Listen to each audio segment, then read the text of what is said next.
নারীকে কখনো বিশ্বাস করো না। ওরা ছোটবেলায় পুতুল নিয়ে খেলা করে, আর বড় হলে মানুষের মন নিয়ে খেলে।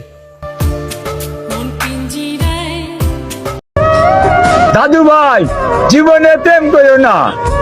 প্রেম যারা করে তারা পাগল হয়ে মরে। তুমি ভালো হলে থাকো দাদু ভাই, প্রেম করো না। প্রেম জিনিসটা ভালো জিনিস না দাদু ভাই।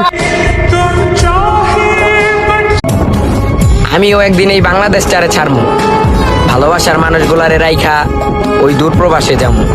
টাকার কাছে যেহেতু ভালোবাসা হাইরা যায়, সফলতা কদ্দূর সেটা আমি দেখে নিমু।